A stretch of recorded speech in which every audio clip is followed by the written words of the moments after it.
여호수아서 22장. 루벤 자손과 갓 자손과 므낫세 반 지파가 가나안 땅 요단 언덕가에 이르자 거기서 요단가에 제단을 쌓았는데 보기에 큰 제단이었었더라. 이스라엘 자손이 들은즉 이르기를 루벤 자손과 갓 자손과 므낫세 반 지파가 가나안 땅의 맨 앞에 요단 언덕가 이스라엘 자손에게 속한 쪽에 제단을 쌓았다 하는지라. 이스라엘 자손이 이를 듣자 곧 이스라엘 자손은 온 회중이 실로에 모여서 그들과 싸우러 가려 하니라.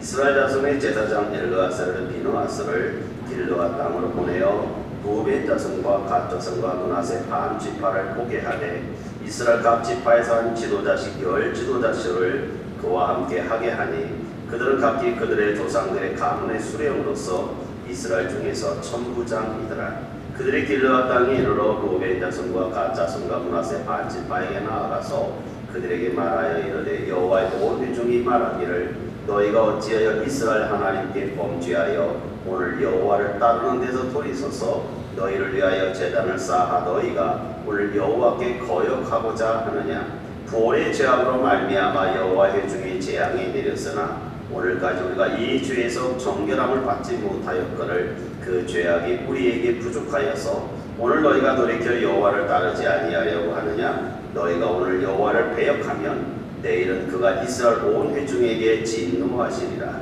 그런데 너희가 소유지가 만일 깨끗하지 아니하거든 여호와의 성막에는 여호와의 소유지를 건너와 우리 중에서 소유지를 나누어 가질 것이니라. 오직 우리 하나님 여호와의 제단 위에 다른 제단을 쌓음으로 여호와를 거역하지 말며 우리에게도 거역하지 말라. 사라의 아들 아간이 온전히 바친 물건에 대하여 범죄함으로 이스라엘 온 회중의 진노가 임하지 아니하였느냐. 그의 죄악으로 멸망한 자가 그 한 사람만이 아니었었느니라 하니라.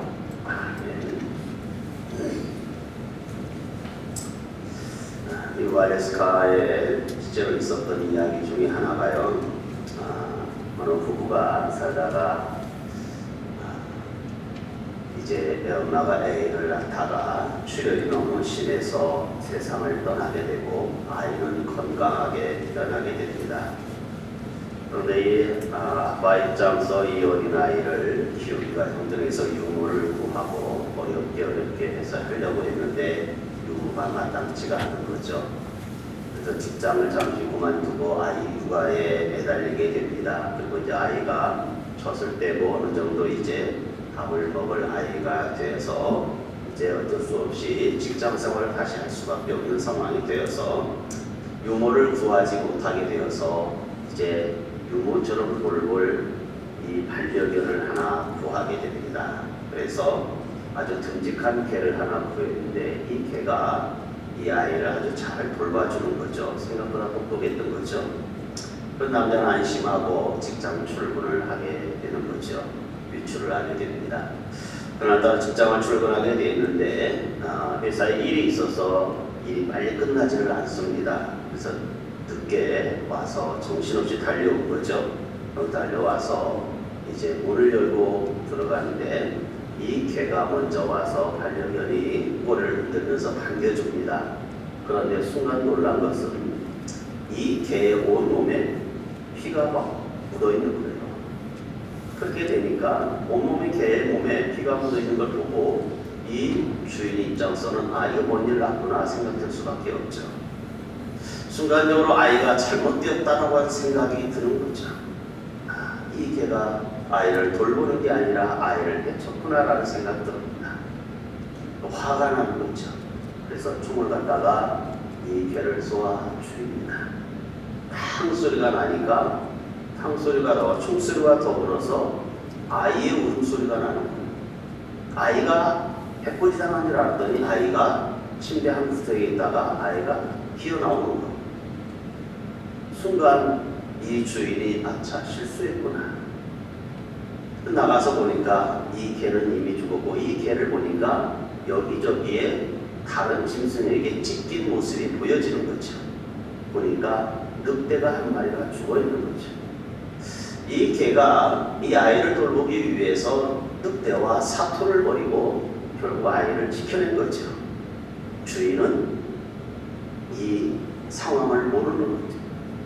아이가 보이지 않고 개의 몸에 피가 있는 걸 보고 뭔가 잘못됐다 생각하고 개를 죽이게 되었던 실수를 범하게 된 거죠. 조금만 참았더라는 아쉬움도 있지만 이미 충직한 개는 죽어버렸습니다. 때로 우리가 잘 보이지 않는 우리의 잘못된 선입견 때문에 후회스러운 일들을 우리가 종종 겪게 되고 우리의 잘못된 선입견 때문에 아픔을 겪는 경우가 종종 있습니다. 본문으로 돌아가서 보면 지난주에 이어서 계속해서 22장을 강론하고 있습니다마는 요단강 동편의 루벤, 갓, 므낫세 반 지파가 모세에게 우리는 여기가 좋으니 여기가 있겠다라고 할 적에 모세의 책망을 듣고 여호수아를 따라서 요단 서편으로 두 지파 반이 건너오게 되는 거죠. 그렇게 해서 이 9지파 반으로 정복 전쟁을 하게 됩니다. 3년 반 동안 가나안 땅을 정복을 하고 이제 땅 분배가 끝날 때까지 기다린 것이 약 1년 반이 됩니다. 이 두 지파 반은 누구보다 용감하게 싸워서 이제 가나안 땅을 다 정복하게 되고 여호수아가 그들의 수고를 알아주면서 지난주 한 주간의 요절을 말씀해 보면 우리가 여호수아가 그들에게 축복하여 이르며 보내며 그들이 이제 집으로 돌아갔다라고 하는 6절 말씀을 우리가 생각해 본다고 하면 이제 여호수아의 축복을 받고 두 지파 반이 자기 가족으로 돌아가게 되는 거죠. 돌아가면서 우리가 이 9지파 반과 우리는 한 민족이다. 그것을 우리가 우리의 후손들에게 교육 삼기 위해서 제단을 하나 쌓자면서 요단가 옆에 오늘 10절 말씀을 들어보면 요단가에 제단을 하나를 쌓게 됩니다. 그런데 작은 제단이 아니라 큰 제단을 하나 쌓고 이걸 우리 후손들에게 우리는 한 민족이라고 하는 기념 삼기 위해서 제단을 쌓고 이제 요단강을 건너가게 되는 거죠. 이 요단강 서편에 있었던 9지파 반이 저 두 지파 반이 건너가면서 제단을 쌓았다고 하는 소식을 듣게 됩니다. 이 9지파 반들의 입장에서 보면 야, 그 옛날 우리가 부올의 죄악 또는 아간의 죄악이 뭐냐? 하나님을 섬기지 아니하고 다른 걸 섬겼다가 우리가 어려움을 겪었는데 저 두 지파 반이 가다가 자신들을 위하여 제단을 쌓았다고 하는 것은 또 다른 우상을 섬긴다는 얘기 아니냐? 그러니 저놈들을 우리가 척결해야 된다. 그래서 9지파 반이 이제 저들과 전쟁하기 위해서 시루에다 모이게 됩니다. 그때 이제 엘르아살의 아들이었던 비느하스가 제사장이 잠시 좀 기다려라. 각 지파별로 10명씩을 출연해가지고 이들과 함께 도대체가 이놈들이 정말 제단을 우상을 섬기는 것인지 파악하러 가게 됩니다. 파악하러 가서 보니까 내용을 들어본 즉 다른 우상을 섬기는 게 아니라 하나님과 속에서 우리는 한 민족이라고 하는 우리 후손들에게 교육을 쌓기 위해서 이 제단을 쌓았다고 하는 내용을 알게 됩니다. 비느하스의 이 참고 인내함으로써 조사를 잘 파악하지 않았다고 하면 아마 두 지파 반하고 9지파 반은 전쟁을 하게 돼서 동족상전의 비극이 일어났겠죠. 그러는 내용들이 이제 10절서부터 저 뒤에까지 쭉 내용이 이어지는 내용이 오늘의 본문의 내용입니다. 우리는 지난주에 영광스러운 교회 공동체를 만들기 위해서 어떻게 해야 되는지 1절에서 9절까지 내용을 갖고 이야기를 했습니다. 하나님을 머리 삼는 교회가 영광스러운 교회라는 말씀을 지난주에 드렸습니다. 또 형제 우애가 있는 교회가 하나님의 영광스러운 교회 공동체라고 이야기했고 그러는 가운데 이 땅에 있는 교회는 훈련소이기 때문에 이 땅의 교회를 소중히 여기면서 이 교회에서 축복의 말씀을 가운데 여호수아가 그들의 형제를 두 지파 반을 그냥 보는 것이 아니라 안수기도 하고 모든 선물과 모든 은과 금과 모든 걸 주어서 이 세상에서도 대가를 지불했다고 하는 내용으로 영광스러운 교회를 지난주에 이야기했습니다. 이어서 오늘도 계속해서 교회의 영광스러운 교회를 우리가 만들기 위해서는 오늘 본문 10절에서 보면 이 두 지파 반이 가나안 땅 가면서 큰 제단을 쌓게 됩니다. 요단강을 기준으로 해서 동서로 서로 나누게 되는 거죠.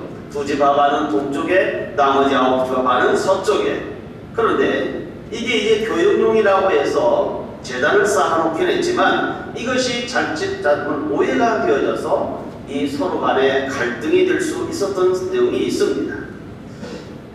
이 아홉지와 반 입장에서 생각해보면 재단이라고 하는 것은 한 곳에 있어야지 여기저기 재단을 만들면 안 되는 사상을 갖고 있습니다. 이스라엘 예루살렘 성전 한 군데만 있어야 되지 여기저기 성전이 있어서는 안 되는 거죠. 그렇기 때문에 두 지파 반이 또 다른 재단을 쌓았다고 하는 것은 이 우리 공동체를 허무는 것이다. 그러니 이들을 용서할 수 없다라고 해서 우리는 형제로 한 형제로 뭉쳐야 되는데 나눔의 정신을 갖고 오면 안 된다. 그러니 전쟁을 해야 된다라고 생각을 했던 거죠. 왜 아홉 지파 반이 저들을 척결하려고 했을까요? 우리는 한 민족이고 한 공동체고 한 곳에서 예배해야 되는데 또 다른 재단을 쌓았다? 혹시 모르는 저들 우상을 섬겼다고 하면 용서할 수 없더라는 것이죠. 교회는 예수 그리스도의 중심으로 하나 되는 것이죠. 오늘 거룩한 주일날 우리가 하나님 앞에 예배하는 전처의 장소가 오늘 여기 이곳이 되어야 되는데 또 다른 장소에서 또 다른 예배를 드린다고 하면 우리는 교회 공동체를 해치는 것밖에 안 되지 않습니까? 교회는 예수 그리스도의 피로 이루어진 하나의 교회죠. 그래서 예배서 2장 14절부터 16절 말씀을 보면 그는 우리와 화평이시니라. 예수는 우리의 화평이시래요. 왜 화평이 되느냐? 둘이 있는데 원수된 건 중간에 막힌 다음에 있는데 하나님과 우리 죄인 사이에 막힌 다음에 예수님이 오심으로써 이걸 하나게 만들었다는 거죠.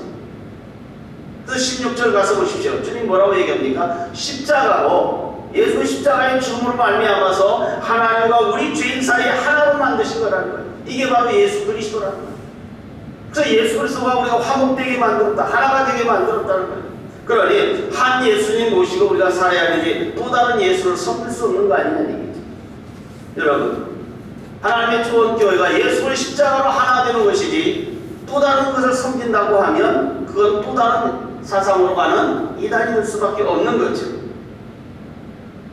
하나하나가 분명히 소중합니다. 그러나 예수 그리스도의 이름으로 초원의 성도라면 초원교회에 모여서 하나의 공동체 예배를 드리는 것이 마땅하더라는 거죠. 아홉 지파 반이 이들 두 지파 반도 요단강을 건너가긴 하지만 우리는 한 몸으로 모여야 되는데 또 다른 재단을 쌓았다? 이거 용서할 수 없더라는 것입니다. 다르게 표현하면 오늘날 개교회주의가 너무나 활달합니다. 옆에 교회가 굶어 죽던 망하던 상관없이 우리 교회만, 내 교회만이라고 하는 이 개교회주의를 주의하라고 하는 내용으로 바라볼 수가 있습니다. 내 교회만 잘 되면 되지 다른 교회가 망하더니 말든지. 저는 우리 교회에 등록한 교회들을 보면 때로는 제가 아는 분이라든지 멀리서 어쩔 수 없는 이사 온 사람들은 제외하고는 오게 되면 등록하게 되면 저는 반드시 상대방 교회에 제가 이야기를 합니다. 이런 성도가 저희 교회에 왔는데 받아도 되겠습니까? 아니 이미 우리 교회에 등록을 했는데 미안하게 되겠습니다. 서로 이 목회자가 아니 저는 윤리라고 생각을 해요. 교회 뺏기 작전이 아니라는 것입니다. 쟁탈전도 아니잖아요. 우리 그리스도는 한 교회라고 하는 한 지체라고 하는 생각을 가져야 되는 거죠. 지난주에 몇 가지 일을 좀 했죠. 하나는 전직 기독교연합회하고 전북 기독교 총연합회하고 CBS하고 해마다 신년 할애를 합니다. 도지사나 시장을 부르고 모시고 와서 신년 할애고 시구식을 하는데 올해는 코로나 때문에 할 수가 없잖아요. 그래서 그 경비를 전략을 해서 불우이웃을 돕자라고 해서 고아원 또는 위기 가정에서 돌봄이 필요한 아이들이 모이는 선덕보육원에 가서 위로금을 전달을 하고 또 하나는 익산 이곳에 있는 그 오산 쪽에 있는 신종교회라고 하는 교회를 돕게 되었습니다. 신종교회는 순복 기하성입니다. 우리 교단도 아니고. 그런데 돈이 없으니까 기름보일을 못 대고 또 이게 야간에서는 그걸 썼는데 그것도 전기료가 올라가서 안 되고 심야보일도 안 되고 그래서 화목보일을 바꿔놨는데 이 화목보일가 과열이 돼가지고 감옥 보이려고 본 것이 다 전수가 되고 그 열로 인해서 사택에 있는 유리창이라 녹아져내고 사택까지 전수가 되는 그러한 교회였죠. 그리고 이 목사님이 그 시골 들어가서 30여 년 동안 개척을 해서 그 교회를 이루었는데 이제 나이 70이 다 돼가지고 철거도 못하고 손을 놓고 있는 상황을 가서 방문해 보았어요. 우리 교단이나 통합층이나 이런 데는 노예도 있고 연합회도 있고 그럼 교회가 만약에 17반 정도인데 여기는 순복음 교단이다 보니까 전라북도에 10교회밖에 없대요. 돕는 손길도 없고 그래서 연합해서 가서 돕고 그 기독교 익산 기독교 연합회장한테도 제가 아는 분이라서 전화를 해서 좀 도왔으면 좋겠다라고 이야기했습니다. 이 땅에 있는 교회는 다 우리가 한 형제의 자매의 그런 교회라고 생각을 해야 되는데 내 교회 중심으로만 가면 안 되는 거지. CTS 방송 기자도 좀 오라고 그래서 좀 찍으라고 그러고 좀 광고 좀 내보내라고 좀 도와주라고 제가 이야기했습니다만은 종종 성도들은 개교주의 갈 수 있지만 목회자들도 내교주의로 가다 보면 연합이라는 건 없습니다. 어떤 분들은 그런 이야기를 해요. 목사님 노예 이러지 말고 우리 교회만 안 주겠어요. 연합 같은 거 하지 마세요라고 얘기하는데 잘못됐다고 저는 생각을 해요. 노예가 진리를 사수할 하나의 연합체가 돼야 되고 때로는 노예와 연합회라고 하는 것이 정부에 대한 요구사항도 이야기할 수 있는 것이고 또 노예 안에 어려운 교회를 우리가 돌보는 것이 마땅한 행위 아닙니까? 저희 교회도 작년에 비해서 올해 예산이 좀 줄었습니다만은 우리가 연약한 미래자립교회 선교사들 계속해서 우리가 돕는 거죠. 왜 그렇습니까? 우리 초원교회 중심으로만 사는 게 아니라 이 땅의 모든 교회들을 한 형제의 자매로라고 하는 연합의 정신으로 가야 된다는 거죠. 두 지파만 우리끼리만 아니기 때문에 우리는 한민족이라고 하는 것 때문에 요단가에서 제단을 쌓아서 서로 요단의 동쪽이나 서쪽이나 한 형제 자매들을 인식했던 것처럼 오늘날 우리 교회들도 개교주의를 떠나서 연합이라고 하는 것을 우리가 인정해야 된다는 거죠. 또 하나 교회들마다 위험스러운 것이 무교회주의입니다. 내 안에 나는 믿음이 있어. 난 예수 믿어. 그러니 나 집에서 예배 드리면 돼. 우리 몇 사람 모여서 우리 가정에서 예배 드리자. 눈에 보이는 교회가 중요한 게 아니라 눈에 보이지 않는 교회가 더 중요한 거야. 그렇게 해서 잘못된 유형교회를 부정하고 무형교회만 추구하는 것도 잘못된 사상 중에 하나 아닙니까? 예수님께서도 목자 없는 유리하는 양처럼 보인다고 왜 그렇습니까? 자기가 떠나게 되면 지도자 없는 교회는 무너질 수밖에 없더라는 거죠. 전에 제가 시골 모교에 보면 교회가 시골 교회다 보니까 연약하다 보니까 전사님들이 계시다가 떠나가게 되면 장로님 중에 한 분이 당분간 목회자 모시지 말재요. 왜요? 교회 돈을 좀 모아놨다가 나중에 좀 모시자고. 그 돈이 모아질 줄 알았어요. 그런데요, 단임 목회자가 없다 보니까 은혜를 못 받으니까 헌금 생활이 안 되고 교회가 은혜 없으니까 돈이 모아지는 게 아니라 기본 지출된 사람만 나가서 성장이 안 되더라고요. 여러분, 목자 없이 우리가 일이만 들들들 이 시대에 산다고 하면 정상적인 교회가 성장할 수 없는 거예요. 오늘 우리 이 두 지파 반이 아우처 반과 연합이라고 하는 것이기 때문에 이스라엘 공동체가 오늘도 공존하는 거죠. 또한 우리가 은혜스러운 영광스러운 교회를 만들기 위해서는 12절 가서 보면 주는 교훈이 또 하나 있습니다. 12절 같이 봅니다. 시작. 이스라엘 자손이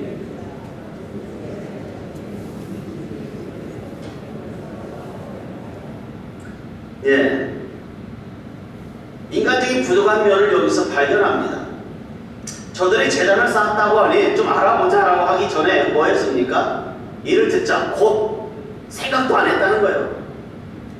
선입견을 가지고 저놈들 재단 쌓았으니 우리가 아간의 사건, 구월의 사건이 있지 않느냐? 그러니 전쟁을 가져가자. 저놈 치러와야 된다는 거예요. 실로에 모여서 싸우러 가는 거죠. 물론 두 지파 반이 조금 성급한 건 있죠. 그런 재단을 쌓으려고 하면 여호수아에게 양해를 구했어야죠. 여호수아 지도자님, 우리가 갈 적에 우리 교육용으로 재단 하나 쌓고 가겠습니다. 요단가에다가. 그렇게 했더라면 아마 여호수아 입장에서 야 그건 아닌 것 같아. 제단은 하나만 써야 돼 라고 했다든지, 그러면 내가 하나님께 물어볼게 라고 해서 아마 그렇게 해서 서로 이렇게 상통했더라고 하면, 소통이 잘 됐더라고 하면 이런 오해가 없었을 것이죠. 그런데 여호수아에게 이야기해봤자 아마 안 될 거야 라고 미리 이 두 집합 안이 선입견을 가지고 자기들끼리 그냥 제단을 쌓은 거죠. 때때로 교회 지도자들에게 물어보고 여쭙고 나누고 해서 소통되어서 일들을 해야 되는데, 아니야, 말해봤자 의미 없어 라고 우리 스스로 결정하고 판단해서 오해되는 경우가 종종 있지 않습니까? 다행히 지혜스러운 이 제사장 비누아스가 그러지 말고 좀 기다리세요. 기다리고 해놓고 각 집합으로 10명씩 오라고 해서 같이 조사단을 꾸며서 갑니다.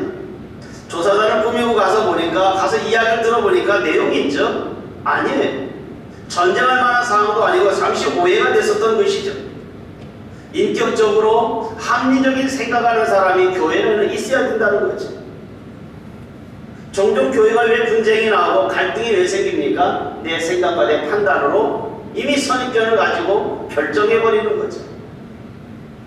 교회 분쟁거리는 바로 거기서 출발하는 겁니다. 충분히 기도하고 충분히 생각하고 지혜를 구한 다음에 해야 되는데, 성령의 감동이 오기 전에 자기 감동이 먼저 와가지고 그 이야기를 하고 감정이 지배되어져 버립니다. 자기 감정으로 하다 보니까, 자기 생각으로, 자기 사상으로 하다 보니까 갈등이 유발되고 문제가 발생하는 거죠. 비누아스와 더불어 이 10명씩 나온 사람들이 정신을 차림없이 감정을 가로앉히고 조사단을 꾸미지 않았더라면 두 집합 반과 아홉 집합 반은 치열한 전투 속에서 동족상전의 비극이 일어나지 않았겠습니까? 여러분, 문제가 되지 않을 만한 것도 문제를 일으킬 만한 교회가 있는가 하면, 문제가 있음에도 불구하고 문제를 줄여버리는 교회도 있습니다. 왜 그런 현상이 나타납니까? 비누아스처럼 어떠한 일을 결정할 때 있어서 잠시 멈추고 기도하고 하나님의 질문하고 참고 인내함으로써 문제를 해결하는 사람이 있는가 하면, 자기 스스로 발달하고 결정해서 행동이 먼저 앞서오는 사람이 있기 때문에 문제가 되는 거죠. 여러분, 우리의 삶의 현장에 있어서 교회도 마찬가지입니다. 교회가 문제가 없을 수는 없거든요. 여러분 기관에서도 문제가 안 일어날 수 없습니다. 계속해서 문제는 야기됩니다. 그렇다고 하면 평화로운 이 하나님의 교회 공동체를 만들려고 하면 누군가 지혜스러운 사람이 있어야 돼요. 그 지혜스러운 사람은 행동이 앞서기보다는 기도하는 사람이라고 저는 생각합니다. 적어도 어떤 일이 있어도 하기 전에 우리 어떤 일에 대해서 우리 담임 목사에게 거래합시다. 우리 회장님께 거래합시다. 구역장님에게 이렇게 좀 해야 되겠다고 우리가 한번 권면합시다라고 하기 전에 정말 일주일 동안 새벽 기도라도 했는지, 금시간에 그 문제를 놓고 같이 기도했는지 우리 스스로 점검해 본 다음에 그 일을 했어야 되는데 우리는 그런 건 싫어요. 기도하고 금식하고 어려운 일이야. 내 판단이 오라. 내가 신앙생활 몇 년 해봤는데 내 역사가 얼마인데 하고 우리는 그렇게 먼저 해버리는 거죠. 비누아스 같은 지혜로운 자가 있어야 교회는 평화가 이루어지는 거죠. 또 비누아스가 만약에 잘못 갔더라면 두 집합 안이 저놈들이 우리를 치러 왔네, 저놈들이 우리를 정탐하러 조사하러 온다고 지들이 뭔데 조사를 하러 와? 죽여버렸더라고 하면 목숨 건 희생의 조사단이 비누아스가 될 것입니다. 근데 비누아스는 자기 하나 희생해서라도 우리 민족이 하나만 될 수 있다면 그런 사명감을 가지고 비누아스는 간 거죠. 오늘 우리의 삶의 현상에서 우리가 희생하지 아니하면 교회 공동체는 이루어질 수 없는 겁니다. 나 하나 희생해서 된다고 하면. 며칠 전에 집에서 제가 남한산성이라고 하는 영화를 다운받아서 좀 봤어요. 그 보는 가운데 정말 그렇게 갈등이 있어도 생각이 저렇게 다른가. 김상현하고 이 최명길하고 너무너무 생각이 다른 거예요. 적합하고 수급하고. 병자호란때 가서 저 후보민, 저 사람들한테 우리가 화친을 취해서 호전하자. 오랑캐 놈들하고 어떻게 우리가 화친하냐. 우리는 목숨 걸고 차라리 싸우다 죽자. 신뢰를 택할 것이냐, 명분을 택할 것이냐, 그 싸움 두 사람들의 그 갈등을 보면서 야, 철원이 나라가 삼전구고래를 할 수밖에 없겠구나. 인조가 얼마나 어려움을 겪었는가를 이해할 수 있겠더라. 서로 자기 의견 고집하다 보면 피해는 누가 보냐면 백성들이 본다는 거예요. 오늘 우리 교회가 강령들 간에 갈등이 일어나고 우리 지도자들끼리 갈등이 일어나게 되면 우리의 성도들의 아픔이 일어나지 않겠습니까? 서로 간에 이해하고 감싸고 가야 되는 모습들이 있어야 되는 거지. 물론 12절에 보면 왜 저들이 싸우려고 했습니까? 싸우려고 하는 목적이 하나예요. 저놈들은 이상 우상을 섬긴다. 또 다른 제단을 만들어 놨다. 평화도 좋지만 진리 문제에 있어서는 양보할 수 없다. 우리가 아간의 문제와 부월 사건에 의해서 우리가 아직도 상처가 치유가 안 됐는데 더 두 지파반이 이러한 이단 사상을 가지고 있으니 우리가 싸워야 된다는 거죠. 물론 하나님께서 레위기서 17장 3절과 4절에서 가서 보면 이야기합니다. 소나 양이나 잡아가지고 진영 밖에서 잡고 질서대로 잡아서 회막문 밖으로 끌고 가서 안수하고 잘 잡아서 하나님 앞에 이렇게 제단을 드리라고 이야기합니다. 이 말은 무슨 말이냐면 니들 멋대로 마음대로 생각대로 하지 말고 하나님의 율법의 법칙대로 성경 말씀대로 진리 말씀대로 예배해야 된다는 거죠. 우리 교회의 예배 순서는 아무렇게나 그냥 순서 짠가 아닙니다. 우리 대한민국 장로회에서 결정한 예배 모범이 있는 것이고 또 칼빈주의 예배 모범에 의해서 성경의 근거에서 예배 순서가 짜여지는 것이지 아무렇게나 하는 게 아니에요. 그런데 요즘에 뭐 교회들마다 열린 예배라 해서 찬송하다 기도하다가 막 중구난방으로 예배하는 교회들이 있어요. 그 열린 예배가 아니라 하나님을 원하지 않는 온전한 예배가 안 되는 거죠. 그러는 가운데 신명기 12장 13절과 14절에서 이야기합니다. 뭐라고 얘기하냐면 너는 삼가서 내게 보이는 이런 곳에서 아무 데서나 번제드리지 말고 내가 지정해준 곳 가서 번제드리라는 거예요. 내가 명령한 대로 행하라고 이야기 말씀을 하고 있어요.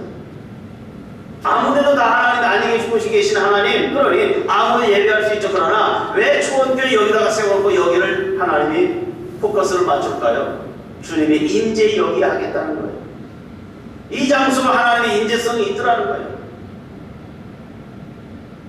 비누아스는 저들 위해 가서 전쟁도 좋지만 우리가 조사해보자고 하는 것은 저들이 정말 하나님 법을 위반했는지 안 했는지 이걸 보자는 거죠. 율법의 말씀대로 저들이 행했는지 안 했는지 보자는 거죠. 여러분 어떠한 일이 발생되어지면 우리는 그렇지 않습니까? 하나님이 정말 원하는 것이었는지 아니면 우리의 생각이었는지 믿음과 신앙의 관점으로 우리가 바라보는 안목이 있어야 되잖아요. 아론의 셋째 아들이었던 엘르아사의 아들이었던 이 비누아스가 그 옛날 시므리와 고므리 사건에서 전쟁의 맨 앞에서 싸웠던 사람입니다. 그리고 영원한 대제사장의 후손이에요. 아마 그렇기 때문에 더 지혜가 있었는지는 모르지만 진리가 변질되면 교회는 타락하게 되는 것입니다. 인간에게 편한 방법으로 자꾸 교회가 쫓아가다 보면 하나님은 없어지고 인간만 남는 거예요. 요즘에 페미니즘 이야기가 나오고 개개주의 이야기를 했습니다만 여성주의가 물론 향상돼야겠죠. 그런데요, 엉뚱한 신학사상이 들어와요. 하나님 아버지 그렇게 말하는 거야. 왜 아버지만 있냐? 하나님 어머니도 있어야지. 장길자를 하나님 어머니 만들었잖아요.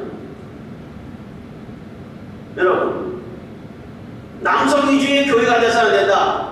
여성도 지위가 있다 그러니 예수님 어머니를 높여야 된다. 하나님 어머니가 만들어져야 된다고 얘기해요. 굉장히 논리적인 것 같지만 하나님의 성경을 위반하는 거죠. 교회는 민주적이어야 된다. 그래 다수결의 원칙이야죠. 아닙니다. 교회는 다수결의 원칙이 아니라 믿음 있는 사람들의 위조로 가는 거예요. 99명에도 한 사람이 믿음으로 가면 그 사람을 따라가는 거예요. 일제시대 신사참배 총회에서 결정을 했어요. 신사참배 그거 그냥 나라를 위한 것이지 우상숭배 아니라고 했지만 목숨 걸고 주기철 목사님은 싸웠지요. 오늘날 우리의 신앙은 민주적인 것보다 신본주의로 가는 거죠. 교회 목사가 사례를 받으면 안 됩니다. 싹큰 목자 되는 겁니다. 그러니 무효봉사해야 됩니다. 그런 논리로 잘못된 사상을 교회 안에 갖고는 진리를 왜곡시키는 소외봉이를 쉬지 말라고 하나님 말씀을 알지 못하고 한 부분만 보는 거죠. 사회가 발달하고 문화가 발달하다 보니까 성경에 하나님께서 남성과 여성, 남자와 여자를 만들었지 제3의 성을 만들질 않았어요. 성을 마음대로 고칩니다. 원래 태어날 때 남자 태어났지만 여성의 기질이 있다고 해서 성전환 수술을 하고 제3의 성을 이야기해라. 인격이라고 차별금지법을 만들고 교회에서 목사가 동성애는 잘못된 겁니다 라고 설교를 하게 되면 벌금을 물고 처벌을 시키겠다. 같은 남자가 와서 목사님 주례해 주세요라고 해서 나는 동생이 주례할 수 없습니다라고 거절하게 되면 벌금 물고 과태료 물림하고 형사처벌까지 진행하게 만드는 그런 차별금지법을 지금 국회에서 만들고 있더라는 거예요. 인격이라는 미명 아래. 여러분, 교회는 진리에 사는 거죠. 잘못된 건 잘못됐다고 말하는 것이 교회 아닙니까? 가장 영광스러운 교회 공동체는 진리를 사수하는 교회입니다. 두 집 아반과 싸우더라도 우리가 진리를 지켜야 된다고 하는 아홉 반의 정신을 우리가 높이 살만한 거 아니겠습니까? 고린도전서 4장 6절에 그런 말이 있어요. 중간에 보면 너희로 하여금 기록한 말씀 밖으로 넘어가지 말라는 거예요. 하나님의 말씀 안에 이 말씀 밖에 넘어가면 안 되는 거예요. 성경보다 넘어가면 안 되는 거잖아요.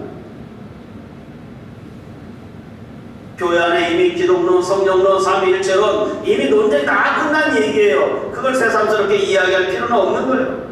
중세시대 때 수많은 우리의 선배들이요 다 논쟁 끝냈어요. 성경론도 이미 끝났습니다. 그런데 아직도 성경은 마귀의 말도 있다고 그러고 성경을 어떻게 믿느냐라고 이야기를 하고 성경 축자 영감서 디모데서 3장 16절 말씀을 인정하지 않으려고 하는 오늘날 그런 사상들이 지금도 존재하더라는 것입니다. 오늘 비누아스처럼 목숨 걸고 진리를 사수하는 우리의 초원교회가 되기를 축복합니다. 교회 안에서 어떤 일이 발생되었으면 우리는 우리의 감정보다 기도하며 무릎 꿇고 나아가야 되는 거죠. 우리의 선입견으로 판단으로 앞서가서는 안 됩니다. 두 집 하반이 제단을 쌓았다고 하는 이대로 선교가 전쟁을 했더라고 하면 이스라엘 역사는 달라지지 않습니다. 싸움보다는 전쟁보다는 대화로 풀어가는 것이 더 현명한 일이겠죠. 우리의 선입견을 좀 더 다시 한번 돌아보기를 바랍니다. 어느 학교 선생님이 매일 아침 지각하는 애가 있어요. 처음에 겁내냈겠죠? 너 내일 지각하지 말라. 그 다음날에 이 녀석이 또 지각을 하는 거야. 너 내일 지각하면 내일부터 혼난다. 3일째 되니까 이 녀석이 또 지각을 하는 거예요. 습관적. 화 안 나겠습니까? 선생님이 한 대 쥐어박았죠. 너 내일 지각하면 이제 종아리 맞는다. 지금 시대가 애들 뭐 털 것 하나 못 건드리는 시대이고 내가 뭐 학생 인권이라고 했어. 과거의 인권이야. 그 다음날 목요일 돼서 이년은 또 지각을 하는 거야. 선생님이 화가 나니까 종아리 걷어 몇 대 때렸어요. 너 내일 지각하면 오늘보다 배로 더 맞는다. 그 다음날 인해서 또 지각을 하는 거야. 그 다음에 때릴 적에는요 어제보다 때리는 강도가 더 세지죠. 왜? 선생님이 무시다 했잖아. 힘이 더 들어가서 때렸습니다. 너 다음 주 월요일날 지각하게 되면 죽을 줄 알아. 월요일 됐는데 또 지각해. 선생님 매질이 힘이 더 들어가는 거죠. 종아리 피가 나도록 때립니다. 내일 지각하지 마라. 이 정도 맞았으면 점수 채겠지. 그 다음날 선생님이 출근하는데 길 건너편에 그 녀석이 보이고 저 녀석 학교 잡고 어디 가나 보니까 휠체어를 밀고 가는 거예요. 휠체어를 밀고 가는데 병색에 있는 휠체어 사람을 태우고 휠체어를 들고 가는 거예요. 전능수가 어디로 가는가 하고 건너가서 뒤따라가고 왔습니다. 그랬더니 요양원을 데리고 가는 거예요. 반장님. 요양원 가서 물어봤습니다. 이 아이가 아침마다 데려오냐고.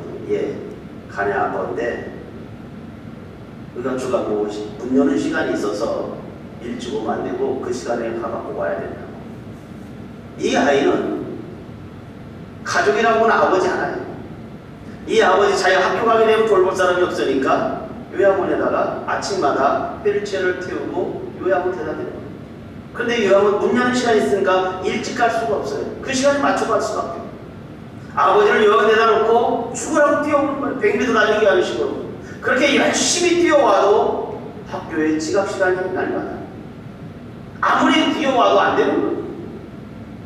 선생님이 그걸 안 되는 거예요. 아침에 주스 부르고 또 지각이죠. 야, 이 녀석아 말을 하지. 서로 끌어안고 네가 나를 때려라. 선생님이 종아리를 걷더만 네가 나를 때려라. 네 상황을 모르고 내가 선생이라는 것이 부끄럽다. 학생 선생님 될 수 없잖아요. 여러분, 함께 사는 법을 좀 우리가 좀 알았으면 좋겠어요. 저 사람 뭔가 다르면 뭔가 타당한 이유가 있겠지.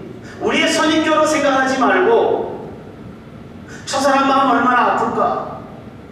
뭔가 타당한 이유가 있을 거야. 상대방이 왜 그랬는지 한 번쯤 더 생각해 본다고 하면 내 판단과 생각이 다 옳은 건 아니라는 것입니다. 프레임의 법칙이라는 말이 있습니다. 어떤 똑같은 상황이 벌어졌는데 내가 생각하고 있는 틀을 가지고 그 상황을 해석해 버리는 거죠. 그래서 해석하고 내가 행동이 달라지는 거예요. 똑같은 상황인데 어떤 사람은 이렇게 행동하고 어떤 사람은 이렇게 행동해요. 이 프레임의 법칙이라는 거예요. 똑같은 상황인데요. 코로나19가 똑같은 상황을 다 겪고 있습니다. 그 어떤 사람은 어떤 상황에서는 예배를 소중히 여기는 사람하고 이러한 데서 내가 더 기도해야 된다고 새벽 기도를 더 열심히 하는 분도 있고요. 이러한 데서 매일매일 교회를 찾는 분들이 있고요. 우리의 어려움 속에서 서로 조화를 이루는 그런 이 위기를 극복해야 되는 거죠. 우리 교회가 주님의 몸된 교회고 십자가로 인해서 우리가 하나님 형제여 자매라고 한다고 하면 우리가 지역이 다르고 학력이 다르고 빈부격차가 다르고 다양성을 갖고 있지만 그럼에도 불구하고 우리는 하나의 영광스러운 교회를 왜 만들어갑니까? 예수 그리스도의 십자가로 말미암았어요. 그리고 우리는 나눔의 공동체를 만들어가는 거지. 교회는 진리 안에 성령을 안아야 되고 평화스러워야 되고 진리를 수호해야 됩니다. 그러기 위해서 우리의 선입과 우리의 사상으로 가는 게 아니라 하나님이시라면 주님이시라면 이 생각에 앞서가서 힘들고 어렵지만 이 시기를 십자가 정신을 잘 이겨내시기를 주의 이름으로 축원합니다. 기도하겠습니다. 하나님, 예수님은 교회를 세우되 십자가 안에 영광스러운 교회를 세우셨습니다. 그것이 바로 초연교회임을 우리가 인정합니다. 하나님의 부름을 받은 구원의 공동체 초원교회가 주님이 우리 교회의 머리가 되시고 우리는 형제가 있고 우리에게 위로의 말씀과 축복의 말씀이 있으므로 우리는 나눔의 공동체를 만들어가게 하여 주시옵소서. 진리 안에서 한 성령이 되기를 원합니다. 진리를 수호하는 가운데 십자가의 정신으로 서로가 나눔의 정신이 더 있게 하여 주시옵소서.